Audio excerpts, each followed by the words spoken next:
Hi friends, welcome to my YouTube channel. గుండె నిండా గుడి గంటల సీరియల్లో లేటెస్ట్ ప్రోమోలో ఏం జరగబోతుందో తెలుసుకుందాం. బాలు అయితే మీనా కోసం స్కూటీ తీసుకొని ఇంటికి వస్తాడు. స్కూటీ ఇంటి ముందు పెట్టి అందరినీ పిలుచుకొని వచ్చి అందరికీ చూపిస్తాడు. మీనా అయితే గబగబా వచ్చి ఫాస్ట్గా చూసేసి ఏంటండి ఇది అని ఆశ్చర్యపోయి చూస్తుంది.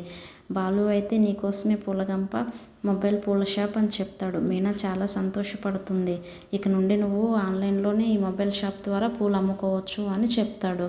సత్యం అయితే నీ ఐడియా చాలా బాగుందిరా అని సంతోషిస్తాడు. మీనా కూడా చాలా ఆశ్చర్యపోయి చూస్తూ చాలా బాగుందండి అని సంతోషిస్తుంది. ఇంతలో శృతి, ఓ మీనా, మామూలు పూల షాప్ పోయి మొబైల్ పూల షాప్ వచ్చింది, చాలా బాగుంది బాలు నీ ఐడియా అని మాట్లాడుతుంది. ఈ మాటలు విన్న మీనా మాత్రం చాలా సంతోషిస్తుంది.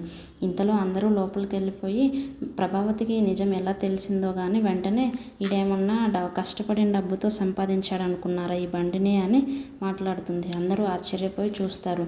ఈడు రౌడీయిజం చేసి డబ్బులు సంపాదించి ఆ బండి తీసుకొచ్చి పెట్టాడు అని మాట్లాడుతుంది. అందరూ చాలా ఆశ్చర్యపోయి చూస్తారు. మీనా కూడా అంతే చూస్తుంది. ఇంతలో రోహిణి అవకాశం వచ్చింది కదా అన్నట్లు, ఇలాంటి బతికే బదులు ఏదైనా పార్కులో పడుకోవచ్చు కదా, ఏదైనా పని చేసుకోవచ్చు కదా అని మాట్లాడుతుంది. అందరూ చాలా ఆశ్చర్యపోయి చూస్తారు. మీనా అయితే ఈ మాటలు విని చాలా బాధపడుతుంది. ప్రభావతి మాత్రం నా ఇంటిని ఏం చేద్దాం అనుకుంటున్నావు, రౌడీలు అడ్డా చేద్దాం అనుకుంటున్నావా, ఇదేమన్నా రౌడీలు ఉండే ఇల్లు అనుకున్నావా, ఇలాంటి పనులు చేస్తున్నావా అని తిడుతుంది.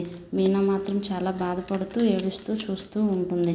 ప్రభావతి ఇలాంటి పనులు చేసే బదులు మా ఇంట్లో ఎందుకు, రౌడీలు ఉండే దగ్గరే ఉండు, రౌడీలతోనే ఉండు, ఆ రౌడీల బిజినెస్ చేసుకో అంటూ చేయి పట్టుకొని నెడుతూ ఉంటుంది.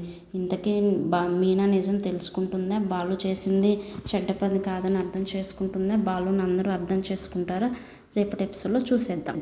Thank you friends, thank you for watching. Please subscribe my channel.